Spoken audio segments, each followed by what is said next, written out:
Assalamu alaikum wa rahmatullahi wa barakatuh. Welcome aboard to HA202 Herbal Actions. My name is Nadia and I am your instructor. Alrighty, so who is this course for? Now, there is a prerequisite for this course. You must have taken our IH101 Fundamentals of Islamic Herbal Medicine course. Just as a recap, that is a 6 weeks course. It's worth 3 credit hours. It's absolutely free. And if you choose to, you can purchase a certificate for that course. If you've completed it already, just a heads up, your certificate must be purchased within 1 year for credit. So if a year passes after you take that course, you will have to repeat that course before you can get your certificate in credit hours. Alrighty, so let's talk about this course. HA202, this is all about herbal actions. We'll be studying over 25 different herbs, which includes herbs from the Qur'an and the Sunnah. Now, this course is way more intense than our first course, okay? So we are learning more, we're turning up the heat a bit. This course is actually 12 weeks long. It is still worth 3 credit hours. Now, there will be an option again for those who wish to purchase a certificate and their credit hours after successful completion. And just like with all of our courses, the certificate is $97. And with that, you will get the course slides, the course handouts, and the course syllabus for your records. Now, this class is completely free to students all over the world. This course, HA202, is the second course, as you can see here, for our Muslim Herbalist Certification Program. Our Muslim Herbalist Certification Program is it's 30 credit hours in total, and it consists of 10 courses. Each course is worth 3 credit hours. And as you can see, our HA202 is the second course on the list, and so you have about 8 more courses after this in order to be a certified Muslim herbalist. May Allah grant you all tawfiq to be successful in completing the program. Again, all of the courses that we offer here at the Halal Natural Products Academy are 100% free to students all around the world. Currently, we have over 700 students taking our IH101 course, and we wanted to make it free so that everyone can have access to this knowledge. However, if you want to pursue herbalism professionally, Islamic herbalism specifically professionally, and want to have your certification, again, you will have to purchase your course certificates and your credit hours within 1 year of completing each one of these courses, but that is optional. All right, so let's talk about HA202, the course flow. Like, how is it going to work every week? As I mentioned to you, this course is way more intense than our first course. So we're learning more and we're going to be doing more. So our coursework for each week includes you watching a video about one of the 12 bodily systems. And then after that video, there's going to be a very short bodily systems quiz just to make sure that you've digested that information. And then there will be a main presentation by me, your instructor, which will include identifying about 3 to 10 herbs that address that bodily system that's covered that particular week. And we'll talk about the actions of those herbs and how they actually work within that system. Now, we're also going to be doing a brief exploration of common ailments of that system. And there will be a medicine making activity. And just like in our first course, IH101, the medicine making activity will always be optional. The reason for that is because, again, we are serving students all around the world. and understanding that some of you don't have access to the herbs that we cover in the course, nor access to the materials that we use to make our medicine. So we just want to make the course very easy on you so that you can have the knowledge and you know, you can use it with what's available to you in your country, or when you know you have the means to actually make medicine, again, you have that knowledge. So the medicine making activities, you all are completely optional every week. Now, this time around, you will be required to do a reflections post where you reflect on something, one thing or one topic covered that week that really stood out on you, and then you have to kind of go into detail, 1 to 2 paragraphs, using sources about that particular topic. And at the end of each week, there will be a weekly test. And after the 12 weeks for this course, there will be a final exam. So that final exam will consist of multiple choice questions and essay questions. And if you don't choose to do the final exam, then there is a written assignment, a written paper that you can do. And around week 5, I am going to be giving you the details about the written assignment and what would be required for you should you decide to do that assignment over the final exam. So let's go ahead and take a look at week 1 so that you just can know a little bit more in detail of what to expect each week. So week 1, we will be looking at the nervous system. And you'll be watching a video that I select about the nervous system, and then after that video, you'll be taking a very short quiz on that video. And after that, I'll be giving a main presentation on nervines. Now, nervines are herbs which affect the nervous system. Some of the herbs that we'll be looking at in week 1 include barley, valerian root, St. John's wort, black seed, and lemon balm. We'll also be exploring common ailments of the nervous system, which include insomnia, anxiety and depression, sciatica, and epilepsy. Now, each week, as I mentioned, everyone will be required to do a reflections post. Now, this post can be as creative as you like. So I've given you many options. It can be a written summary, which can include 1 to 2 paragraphs at the most about one topic covered in the weekly lesson. Now, if you choose to do a written summary, you must include your sources. You can also do poetry or a video that you've created or some other work which shows your understanding on the topic that you've chosen to cover. Now, each student must comment on at least 3 other classmates' posts for that week. There will be an optional medicine making activity, and the last activity for that week will be a weekly test, which will be multiple choice. So now we're going to talk about the next 11 weeks so you will know what to expect. Now in week 2, we will be looking at the digestive system and also some herbal action categories of that system. Those include antibacterial herbs, antifungal herbs, bitters, digestant herbs, anti-tumor herbs, carminative herbs. Now, carminative herbs are herbs which help the bowels to release gas. We'll also be looking at cathartic herbs. These include categories of laxatives and purgatives. Now, these are herbs which facilitate the emptying of the bowels. And we will also be looking at vermifuge herbs. And these are herbs that cause the expulsion of intestinal worms. Now, some common ailments of the digestive system that we'll be looking at in week 2 include GERD, peptic ulcers, inflammatory bowel disease, chronic constipation, and gastritis.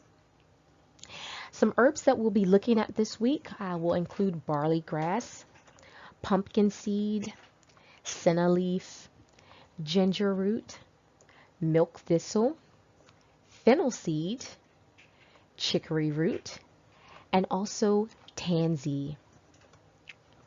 Week 3, we will be looking at the immune system. Uh, Herbal action categories this week include adaptogens, antioxidants, antiviral herbs, and also immune stimulating herbs. Now, some common ailments of this bodily system include MS, IBS or irritable bowel syndrome, lupus, and also rheumatoid arthritis. Now, some herbs that we will be looking at this week include Echinacea purpurea, angelica root, ashwagandha, garlic, and we'll also be looking at mushrooms.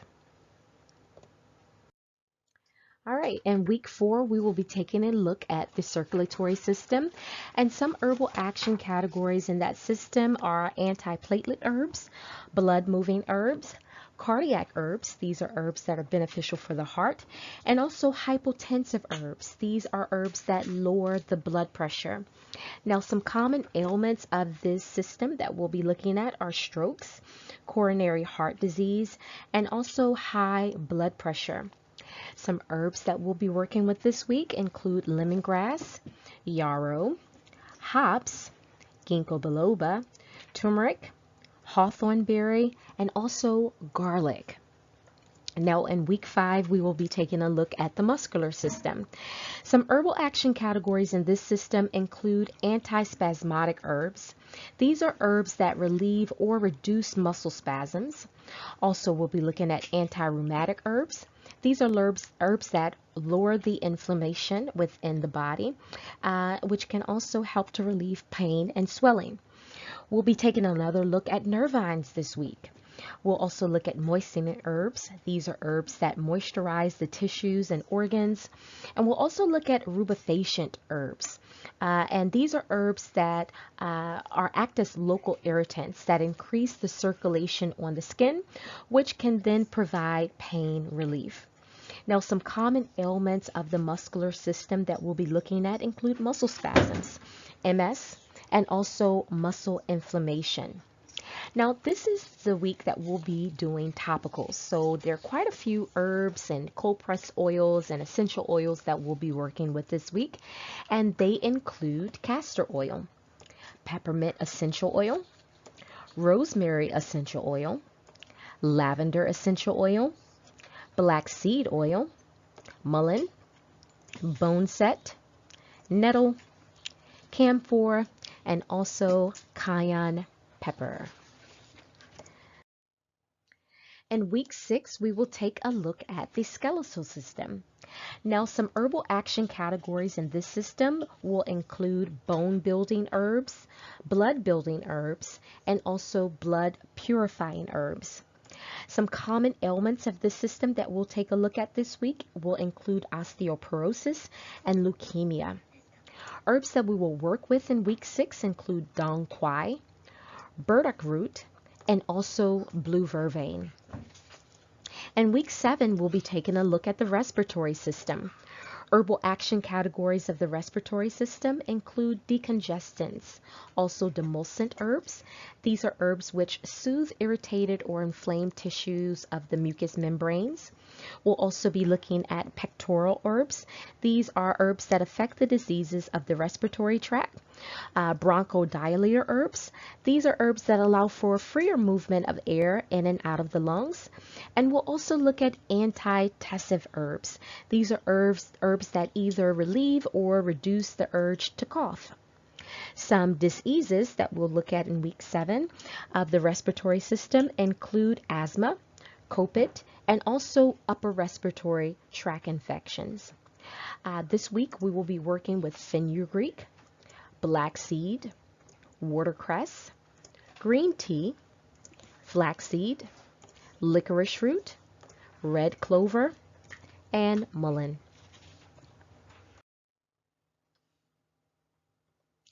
In week 8, we will be looking at the urinary system.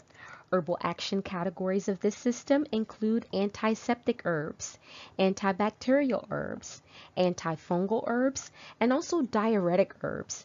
These are herbs that increase urinary output.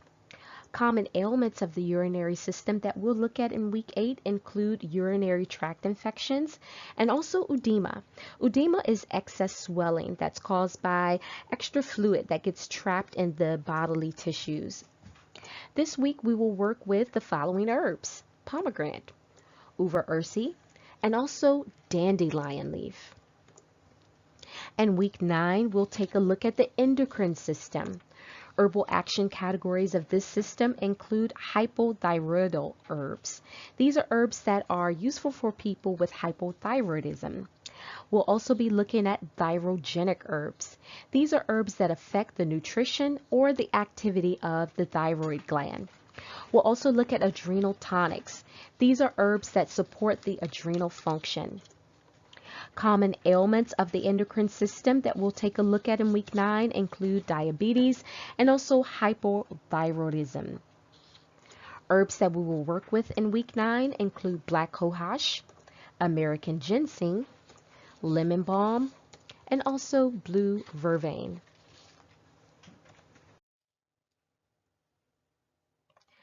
In week 10, we will be looking at the integumentary system, and herbal action categories that we'll cover in this week include antiseptic herbs, antibacterial herbs, antifungal herbs, anti-inflammatory herbs, antiviral herbs, and also anhydrotic herbs.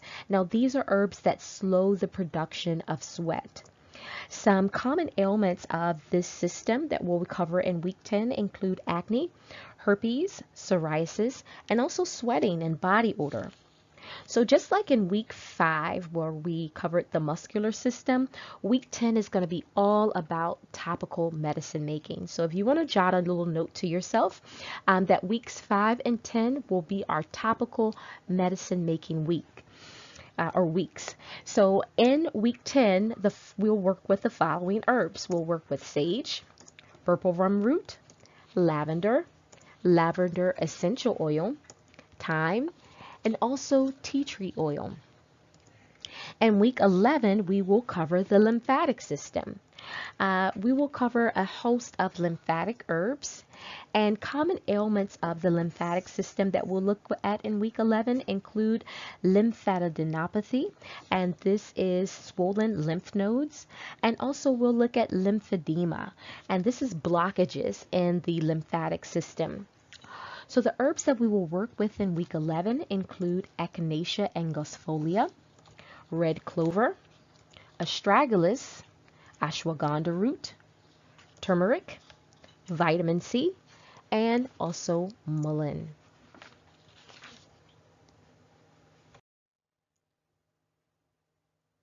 In our last week, week 12, we will be covering the reproductive system. Herbal action categories that we'll look at in this week will include aphrodisiacs. These are herbs that stimulate the sexual desire. We will also be looking at the opposite of aphrodisiacs, and those are anaphrodisiacs. These are herbs that actually remove or reduce sexual interest by lowering the libido. We will also look at immunogogues. These are herbs that stimulate the onset and regulates the flow of menstruation. We'll look at hormonal regulator herbs and also uterine tonic herbs. These are herbs that improve the nutrition and the function of the uterus. Now, some common ailments that we'll look at in week 12 include irregular menstrual cycles, uterine fibroids, erectile dysfunction, and also menopause. Herbs that we will work with in week 12 include dong quai, black cohosh, ginger, yarrow, rosemary, maca, skullcap, hops, red ginseng, and also epimedium. So let's talk about some of the medicine making activities that we have planned for HA202. So now you are becoming more proficient medicine makers, and that means it's time to focus more on dosing. So in our previous course, when it came to medicine making, we mainly focused on the folk method of medicine making, whereas in this course, we will be focusing on the scientific method of medicine making, which includes using ratios. So this is important because you will now be able to determine with the scientific method about how much plant medicine, how much medicine you are getting in each dose. We will also learn about bioavailability of herbs. And that's basically asking the question about how available is that herb for use once it enters into the body, and what can increase bioavailability of the herbs in herbal medicine. We'll also be learning about absorption. And absorption is basically the body's ability to absorb the medicine from the herb. Also, what factors can increase absorption so that you can get the most effect from the medicines that you make. Now, we will be learning about how to make new medicines this time around. We'll be learning about how to make liniments, compresses, lozenges, medicinal foods that includes preserves, salad dressings, and sauces, bath teas, glycerites, capsules, again with a special focus on dosing. We'll also be learning about quick medicines, Instapot and slow cooker medicines, and also percolations, which is one of my favorites. And last but not least, new topicals to include deodorants, topical pain relievers, and also lotions.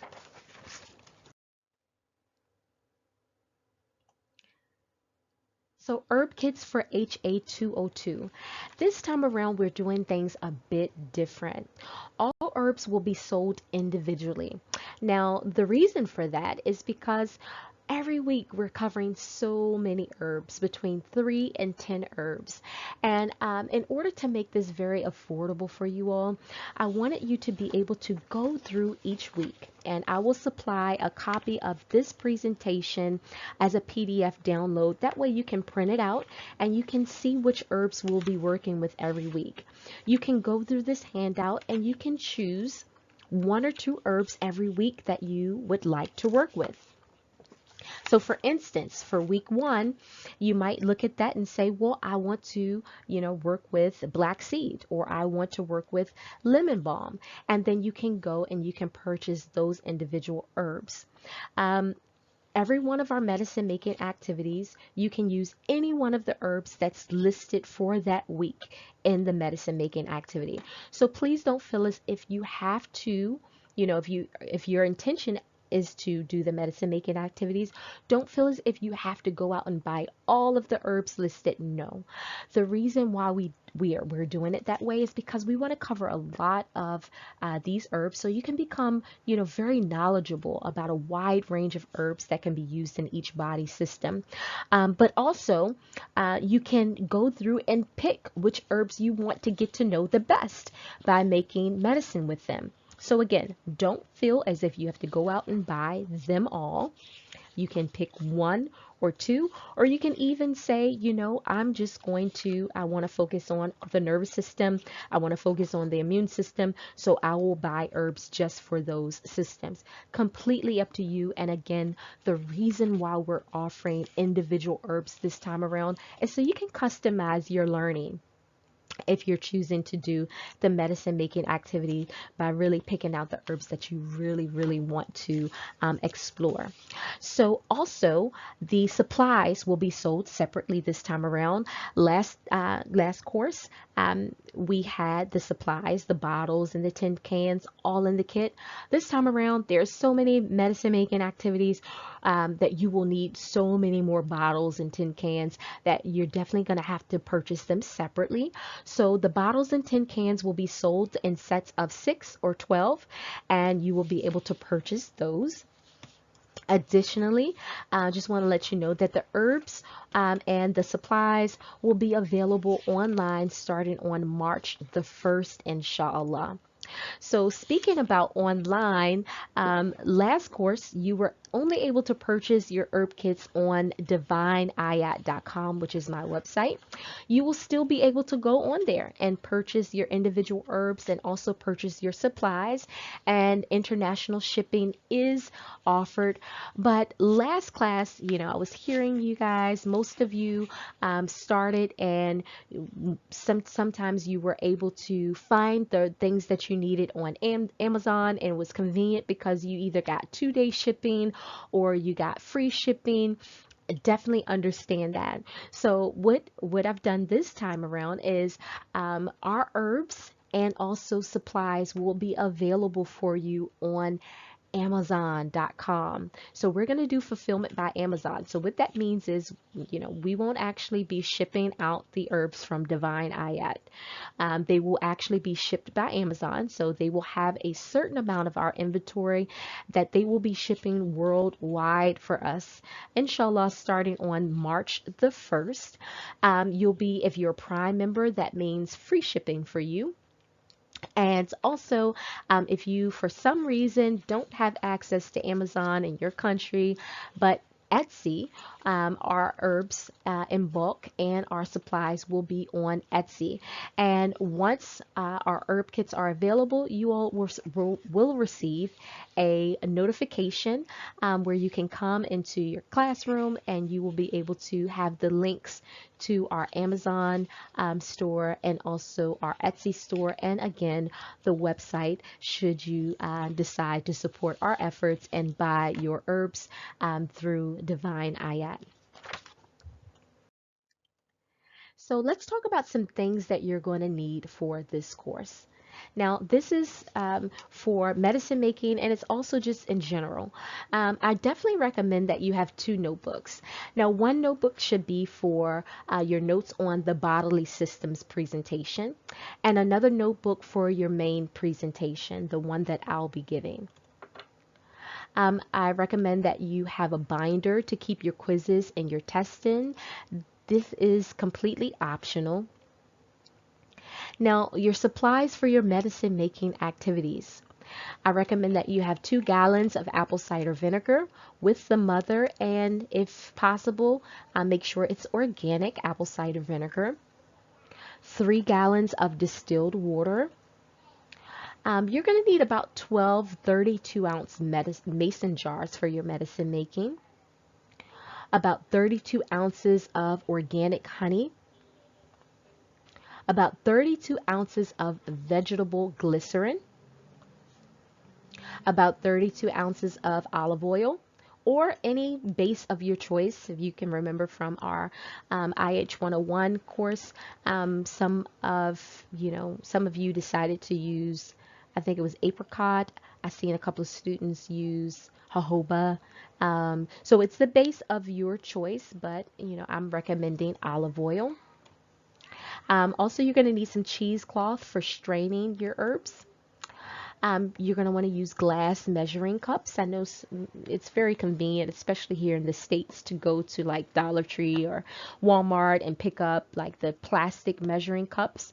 But now that we're, becoming more proficient medicine makers, I always recommend 3 mediums, wood, stainless steel, and glass when you're medicine making. And that prevents, harmful chemicals and vapors and things like that seeping into the medicine. So definitely recommend glass measuring cups. Also, dropper bottles, as I mentioned before, those will be available for purchase on divineayat.com on March the 1st, 2021, inshallah, and also Amazon and also Etsy. You're going to want some tin cans for topicals. In terms of the dropper bottles and the tin cans, I definitely recommend at least 12 of them.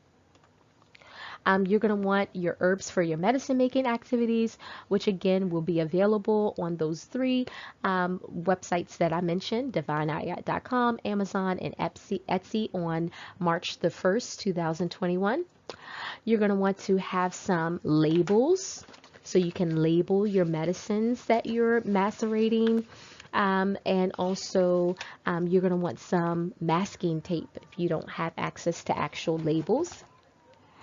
You're going to want to have a scale, a scale that measures ounces and grams. Also, a coffee grinder. If you don't have access to a coffee grinder, you don't want to buy one, a mortar and pestle will work just fine. You're going to want to have some cleaning supplies, which includes bleach, towels, etc., for just keeping your medicine making area clean. A hand mixer, and also arrowroot powder, which will also be available for purchase on the website. Tips and tools for success. So again, as you can see, this is going to be a very intensive course, and I want you to get the most out of it. So let's talk about the weekly time commitment. So in terms of the class presentations, you can expect about 2 to 3 hours just to watch the videos. In terms of your study, including your independent study, your quizzes and assignments, again, that's another 2 to 3 hours.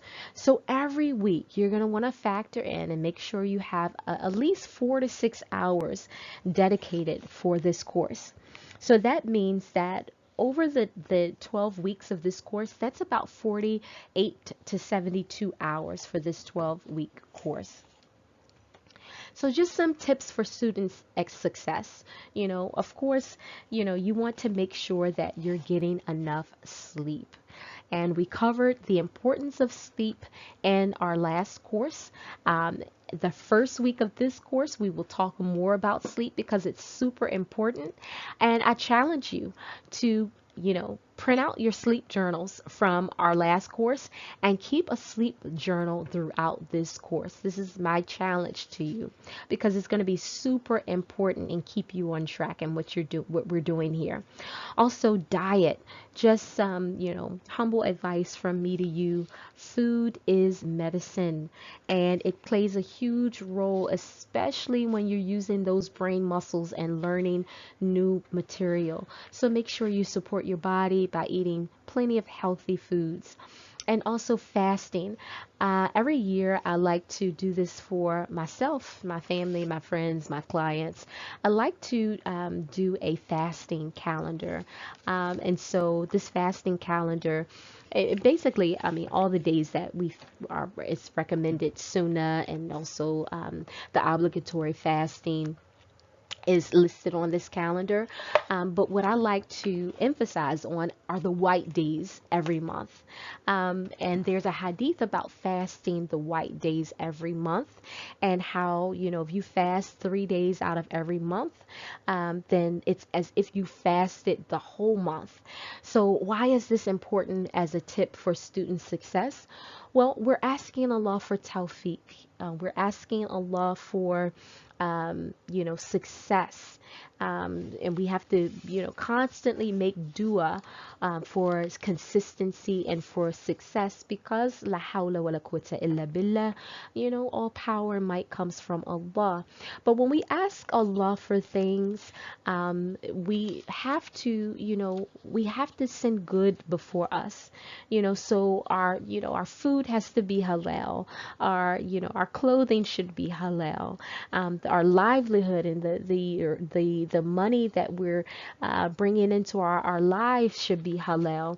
And then we should draw near to Allah with things that are like extra nafil, extra acts of worship that's beloved to Him, so that we can draw close to Him and Allah will draw near to us, and inshallah be more responsive to our dua. So fasting, those 3 days, those white days are super important. And don't want to go too far ahead, but when we go into our next course, which is DS 304, the spiritual, physical, emotional, and mental energetics of disease, you will understand why fasting these white days is super important for all four domains of health. So I want to get you just kind of jump started on that now. So again, this Islamic calendar from me to you and your family and your friends will be available for download. I definitely recommend that you print it out. You can print it out on an 8x11 sheet if you'd like, but what I do is I like to print it on the super long sheets. I'm not even sure. Let's see the size of this paper. It's the extra long sheets. It's the 11. No, let's see. I'm looking at my printer to see if I can see the size of this sheet. It's the 8.5 by 14. I believe that's what it is. Sheet of paper, and maybe sometimes when I go to Staples, I get them printed even longer, I think. But if you get them printed on a long sheet, then it's really nice, and you can always laminate it and give it out as a gift. And that way you can get, the benefit of recommending good to someone by, recommending to them as well to fast on those white days. So definitely recommend to you, focusing in on fasting, and also, praying and asking Allah for success, and also scheduling.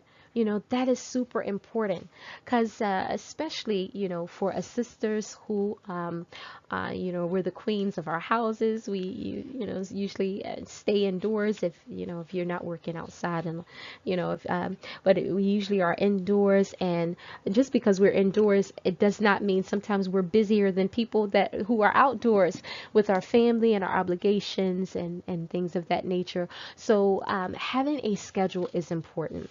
So this is also something that I like to do for my clients and my customers and myself and my family and friends, is a schedule for the student of knowledge, because, essentially we are taking in beautiful knowledge from the Qur'an and the Sunnah, and some, outside knowledge to help us in implementing this knowledge from the Qur'an and the Sunnah.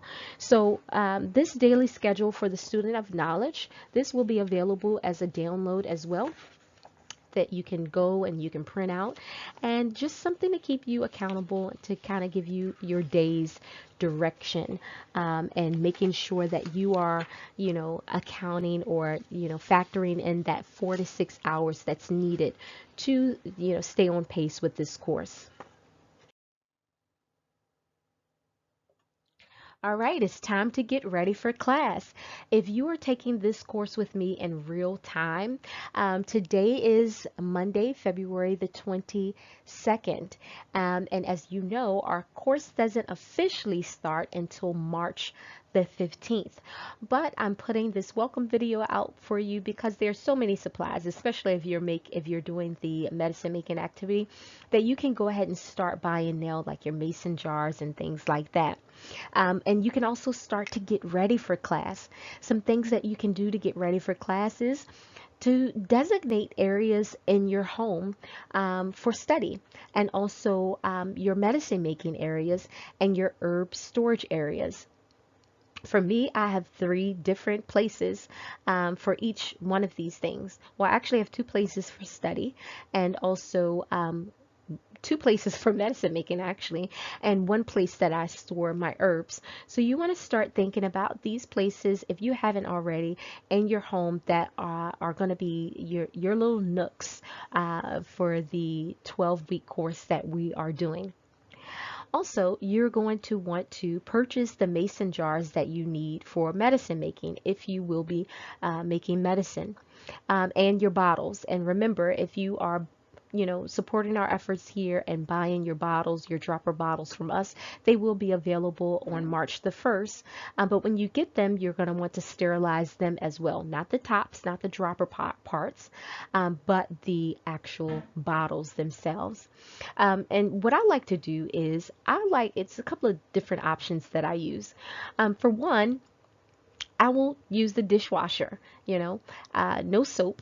So if you have a dishwasher, you can take the tops off of the lids off of your mason jars and put them in your dishwasher, face down, of course, and cut it on the sterilize cycle. And that usually cleans them very, very well. And then what I'll do is I'll just cut my oven on 175 degrees Fahrenheit, and I will put them face down on the racks and just let them stay in the oven for anywhere between 20 and 30 minutes. And that's a really good option and way to sterilize your bottles.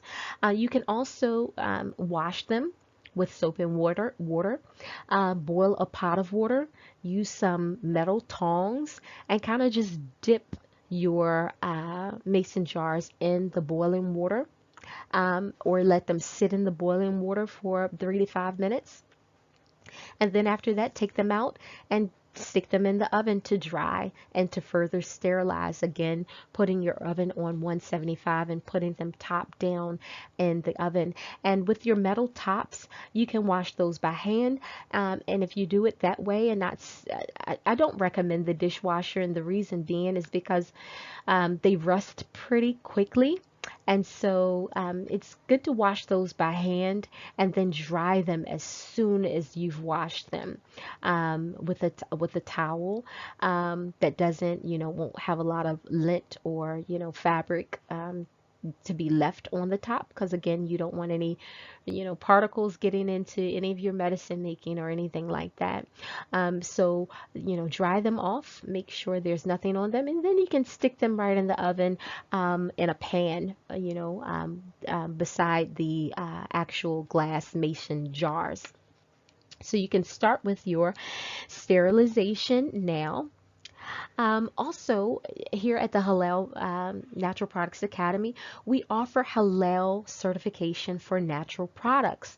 So for those of you who are taking this course, who already make natural products, or who are taking this course because one day you not only want to make medicine for yourself and your family, but you want to offer it as a business, as a product to the world. And definitely that's what we're encouraging here. There needs to be more Muslim medicine makers, more Muslim, holistic medicine companies out there offering these beautiful products and beneficial products to the world. And also, this is a great means for us to give dawah in the process. But we offer the halal medicine making, halal certification for natural products. So this course, we're going to be covering a lot of just good manufacturing processes and practices so that you can be on track to get your products that you make halal certified with us. So one thing that we focus in on at the Halal Natural Products Academy is cleanliness. And that's one of the reasons why I suggested on the previous slide that you purchase bleach and towels and things like that for your medicine making area, because that area needs to be wiped down, ASAP. And then every time you make medicine, and most of us use our kitchens to cook and also make medicine in, but it's going to be super important that cleanliness is the focus of that, because that's one principle here at the Halal Natural Products Academy, is that the environment has to be a clean environment. And also just a heads up, some of the materials that you use for medicine making. Again, most of us make medicine right in our kitchen. And this is for those, again, who have the intention of making this a business one day.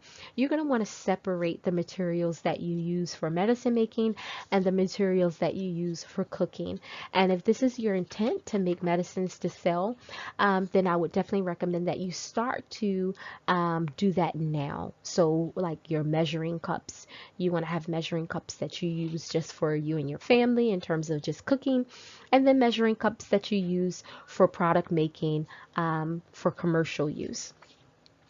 Also, we're going to be talking more about this in our first course, but for those of you who are buying herbs for this course and storing herbs in your medicine cabinet, proper labeling of your herbs that you store for medicine making is super important when it comes to getting your products halal certified with us. So in terms of proper labeling, you're going to want to make sure that you write the common name of your herb, the Latin name of your herb, the date that you purchased your herbs, the supplier's name that you purchased your herbs from, your herb parts, your herb forms, so whether you brought it in a powdered form or you brought your herbs cut and sifted, you're going to want to make sure that's on there, and also the lot number from your supplier, because usually the suppliers, including us, my company, Divine Ayat, there will be a lot number on the herbs that we offer to you, so you can know which batch from us this came from. And it's super important for you all, because when you make medicine, you will be able to know which lot and which batch of herbs you use to make that medicine. So, and you know, Allah forbid this happen, but in case you have to do a recall, you can know which supplier you brought what from and which herbs, you know, were the problem herbs, so to speak. So anyways, with all that being said, in terms of proper labeling, at Divine Ayat, we will make it super easy for you. All of that information will be on every package of herbs that you buy from us, and so you just have to transfer it over and to your mason jars that you store your herbs. And again, in our first class, we will be talking about proper storage of your herbs. All right, so that is it. All right, so that is it for me, you all. I'm looking forward to our course starting on March 15th, 2021. If you have any questions, any concerns, feel free to comment below and I will respond to you as soon as I can. Until March the 15th, Assalamu alaikum wa rahmatullahi wa barakatuh.